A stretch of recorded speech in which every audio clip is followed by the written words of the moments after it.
Hey, Suzanne. Hi, How are you? I'm good. How are you? I'm doing good. I don't ever get to see you on Math Lab. I need to have it in the afternoon more often. I know. I normally have Latin in the morning, so that's where I normally am. I know, sweet girl. I need to make sure I do it more often in the afternoon. I will. Are you exempting my final, or are you going to take my final? I'll try and make sure I do an afternoon final exam review to Okay, make sure yeah. you make it. Okay, baby? Yes, ma'am. All right. I think, what do you take yours on Wednesday, Yeah. right? Mhm. Like, okay, because you're my third period. Yeah. All right. So I will do Math Lab on Tuesday before, and I'll also try to do it next Thursday in the afternoon. How's that? Okay, that's perfect. Thank you so much. No problem. I'm going to just get started with doing them and walk through them, a few of them, like just step through. And then after a while, I'll start like maybe engaging and asking questions, if that's okay with you. Like, Okay. okay, what do you think I do here? And that kind of thing. Is that Mhm. cool? Yeah. I did Unless most you of it have something. already. There were I'm just a sorry, few. love. I did most of them already. There were just a few on the back that I was kind of confused on. Okay, well, do you even want me to bother with the front page, baby girl? If you want to, you can go for it. I just have a few questions on the back. Okay, well, I don't mind skipping to the back. I can start from the back and work my way forward, or whatever you want me to do. Okay, You're the yeah, only one here, so you get to pick. okay. We'll just do that. I'll look really quick and see which one. Okay, I think it was 21. Oh, girl, you did good.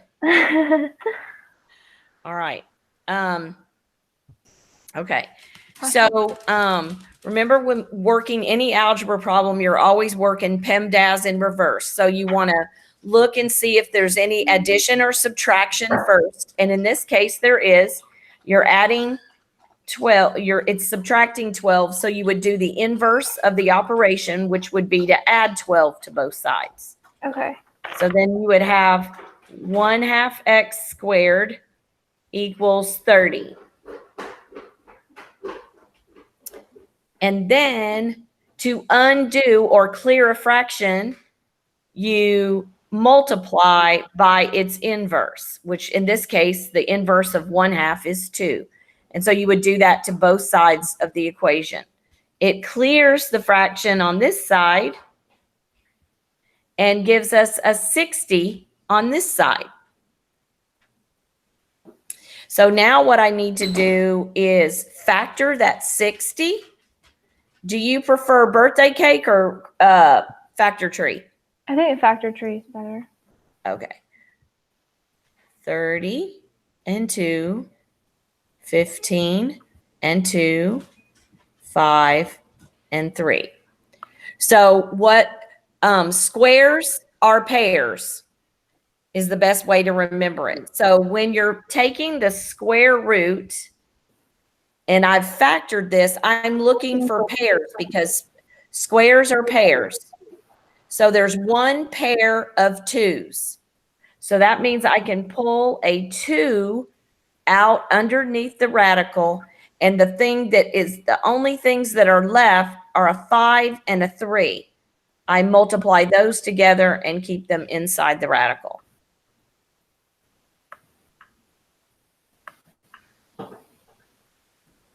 Okay, that makes sense. Thank you so much.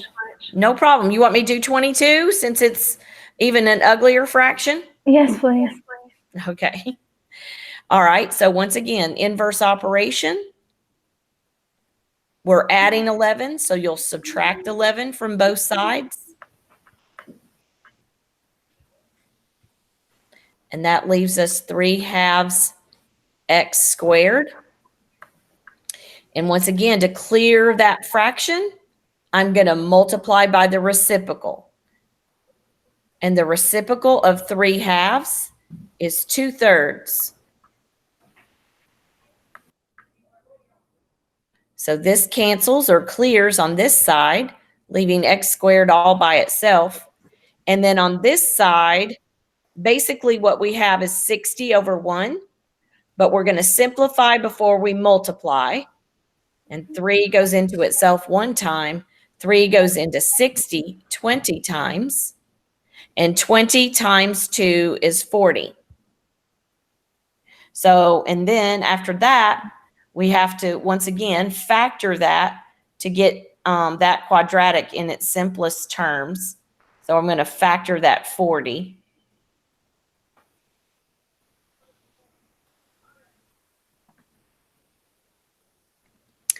And so, oh, I probably shouldn't do it there.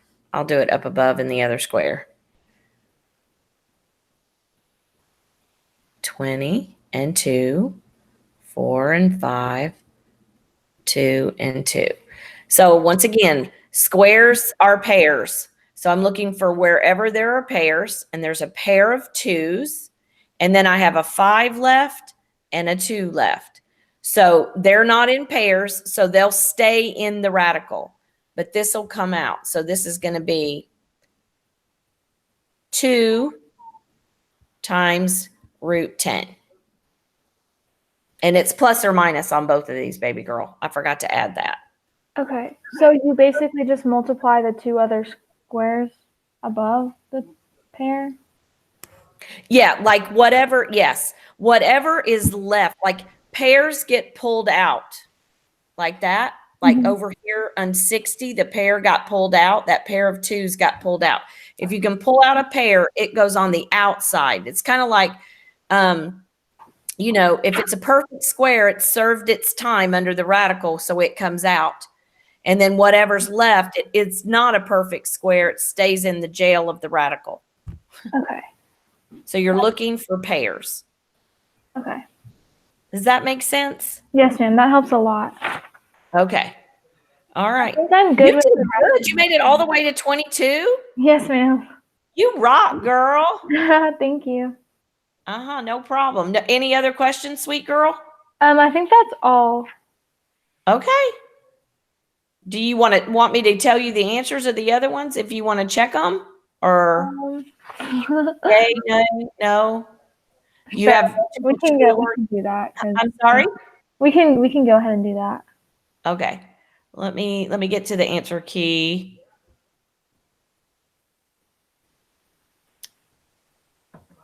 Hold on just 1 minute.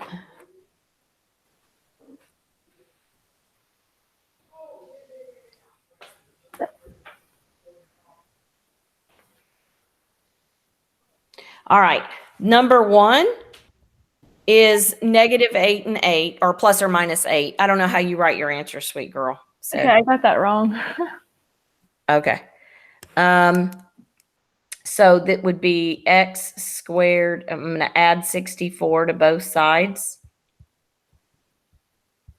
And so I'm going to take the square root of each side. So that's going to be plus or minus 8. I don't know how you write it.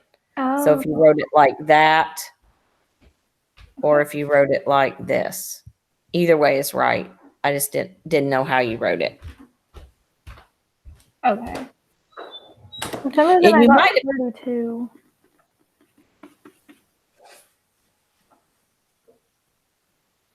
You've got the square root of 2. I got 32 for that. I don't know why or how. Oh, you just split 64 in half instead of thinking about what's the square root of it. I bet. Yeah. You know, a lot of times it's when squares are a new kind of it's not a new concept because you know obviously how to multiply a number by itself, but trying to think of it as a square, like pulling it out of the square root. A lot of kids are like, oh, I just cut that in half. I just cut that in half. But basically what you're doing is you're looking for what two numbers multiplied together make this number. So it's a little different than just cutting it in half. Okay. So over here, you would add 18 to both sides. And then divide both sides by 2. Because there you are splitting it in half. Mm-hmm. And now I've got x squared equals 9. So I'm going to take the square root of both sides and I get x equals plus or minus 3. Okay, I got that one right. Maybe, and then here, plus 20. So you've got 5x squared equals 20. And then x squared equals 4. Take the square root of each side, and x equals plus or minus 2. Okay. And so, like I said, you can leave your answer like that, or you could be making brackets, and probably better than Miss Sparks. Oh, mine are so bad. Don't worry. Oh, Lord Jesus, my brackets, it's a scary thing. And then x, I'm going to subtract 81 from both sides.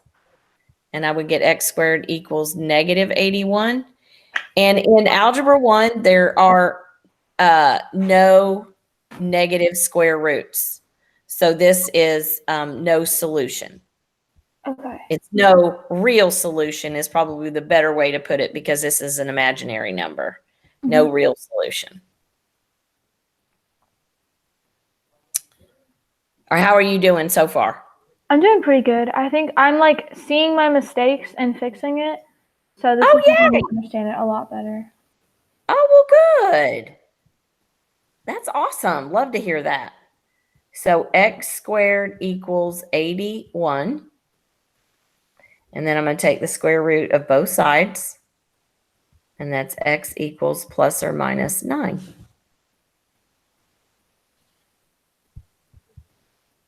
How'd you do on that one? I got that one right. Yay! All right, we're going to add 22 to both sides.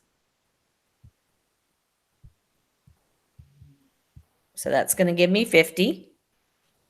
I'm going to divide both sides by 2. Once again, working PEMDAS in reverse. You look for addition and subtraction first, and then move to multiplication and then exponents. So now I'm going to take the square root of both sides, and I get x equals plus or minus 5.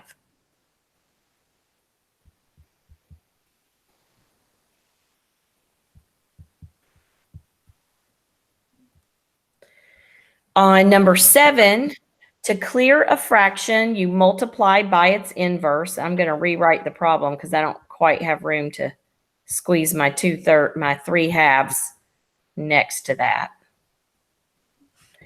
And 3 halves.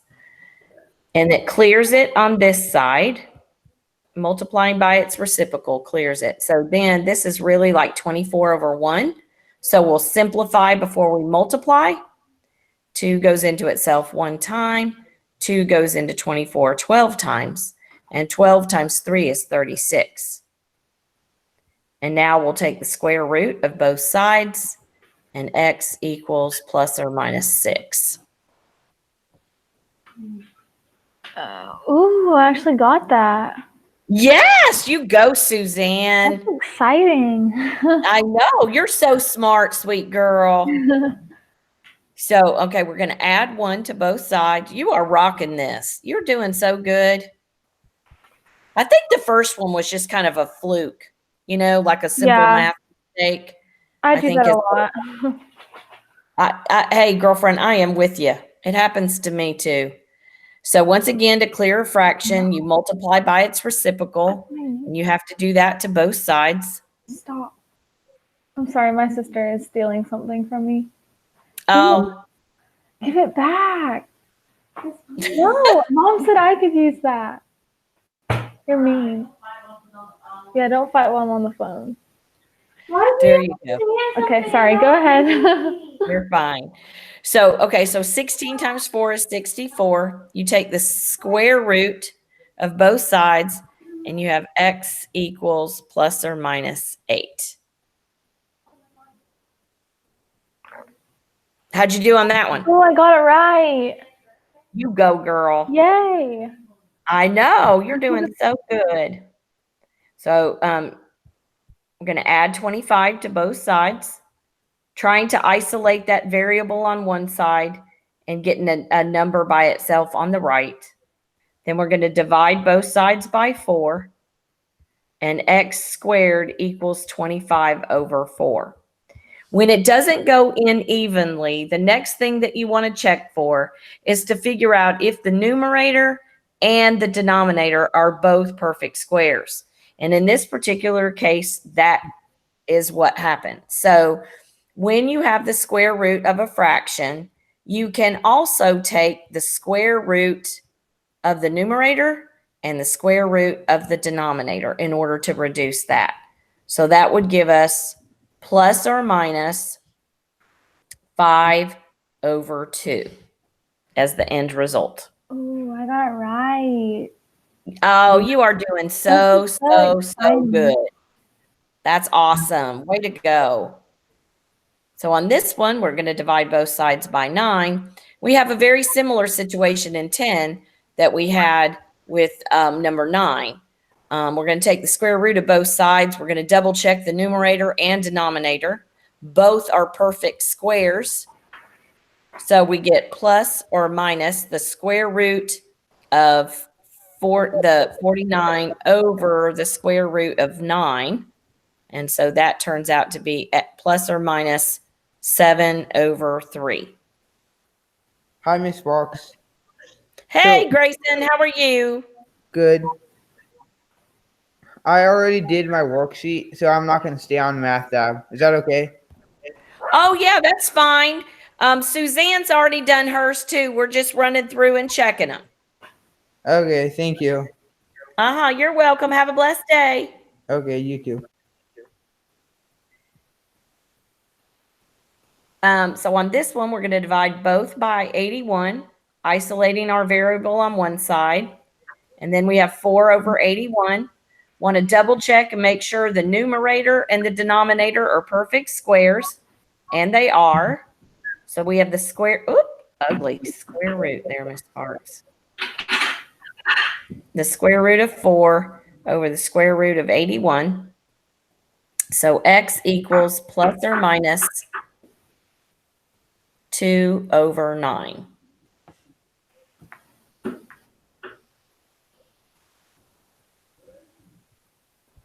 Add 7 to both sides. How you doing, Miss Suzanne? I am Gucci. Good. All right, so we're going to add 7 to both sides. That's going to give us 0. We're going to divide both sides by 2, and that's going to give us x squared equals 0. Take the square root of both sides, and x equals 0.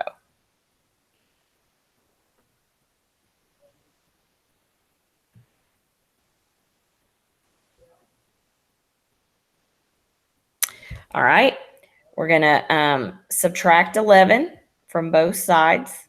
That's going to give us 4x squared equals 1. We're going to divide both sides by 4. That's going to leave us with x squared equals 1/4. If we take the square root of both sides, that's the same as saying we have the square root of 1 over the square root of 4. And x equals 1 plus or minus 1/2.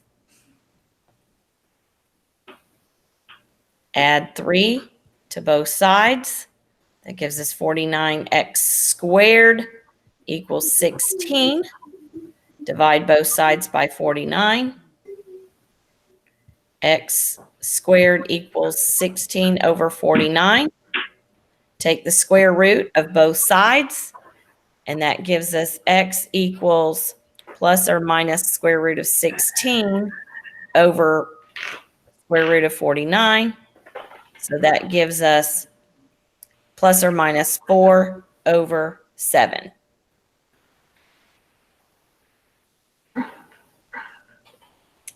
Add 6 to both sides. Take the square root of both sides. And that's your answer, because you can't simplify that any further.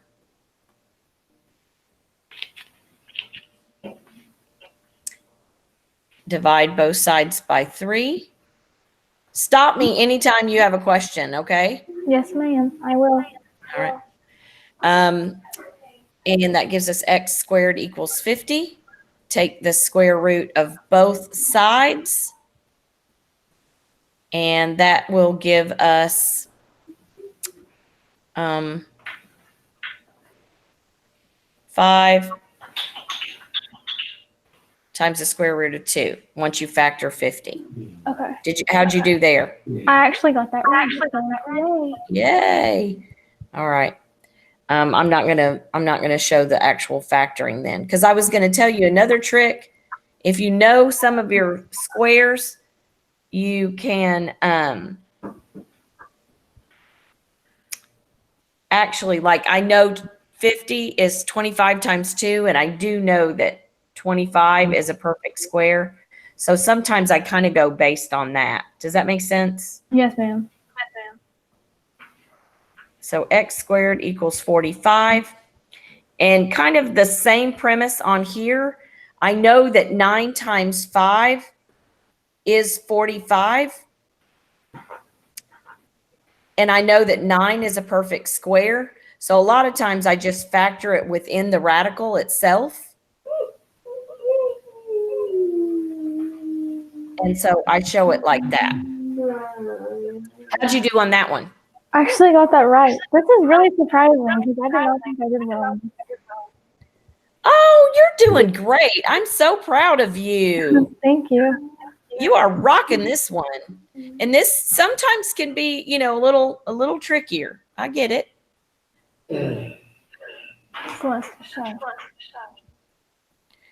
And so I'm going to divide both sides by 5. And that's going to give me x squared equals 12. And once again, I'm going to take the square root. And I know that 12 has a perfect square in it, which is 4. So underneath the radical, I would put 4 times 3. Pull out anything that's quote unquote a perfect square, and then leave everything that isn't inside the radical. Okay. Mom, this is going to take me all day.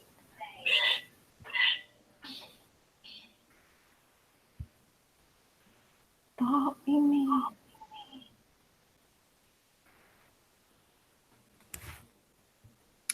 Subtract 3 from both sides. And then we have 4x squared equals 320. Divide both sides by 4. And we get x squared equals 80. And take the square root of both sides. And the factoring for 80, 40 and 2, 20 and 2, 10 and 2, 5 and 2. So I'm looking for pairs. And there's 1 pair, and there's 2 pairs. 2 pairs of 2. And 2 times 2 is 4. And then what would be left inside would be a 5. So plus or minus 4 times root 5.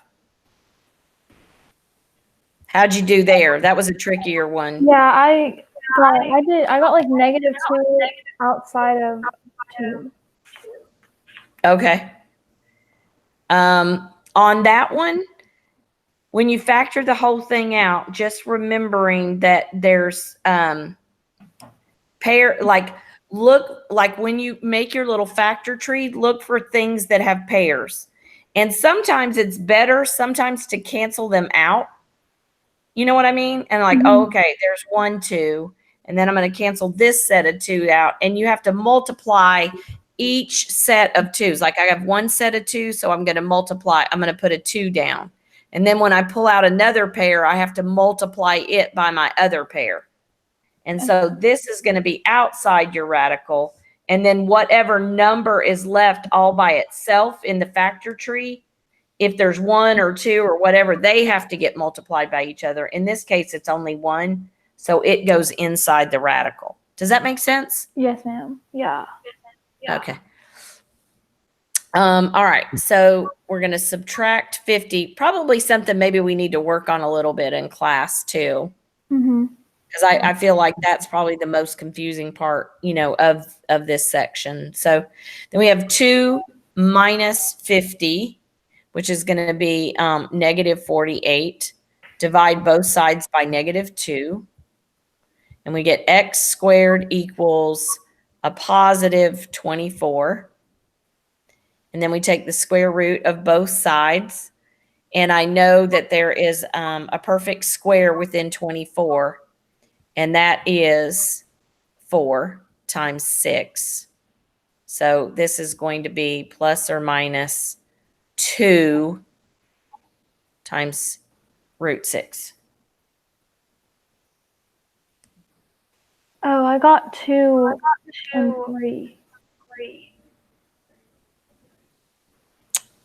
You got 2 root 3? Yeah. Let's see. Let's look at a factor tree on 24.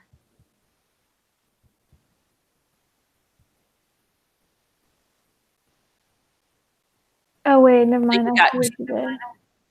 You see what you did? Yeah. Oh, that's good. Making a mistake is not a bad thing, especially when you can see what you did and correct it. So that's awesome. You really did good, though. You only had a couple little stumbling parts. And for a concept like this, that's awesome. I'm so proud of you. Oh, thank you. No problem.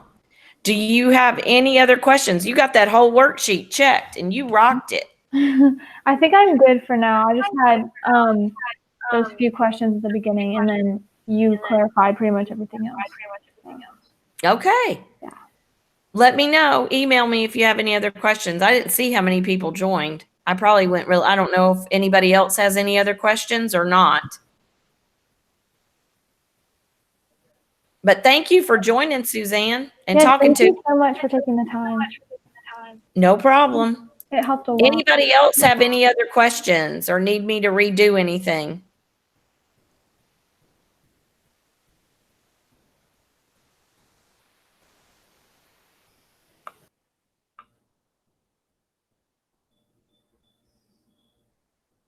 Is everybody else good? Yes, ma'am. Yes, ma'am. Okay. Okay. Email me if you have any questions. Kennedy, are you good? Yes, ma'am. Okay. Does anybody need me to scroll slowly back through my work?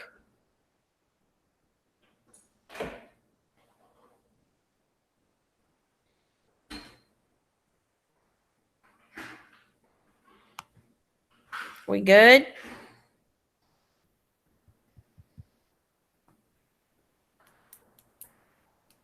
Any other questions about previous worksheets this week?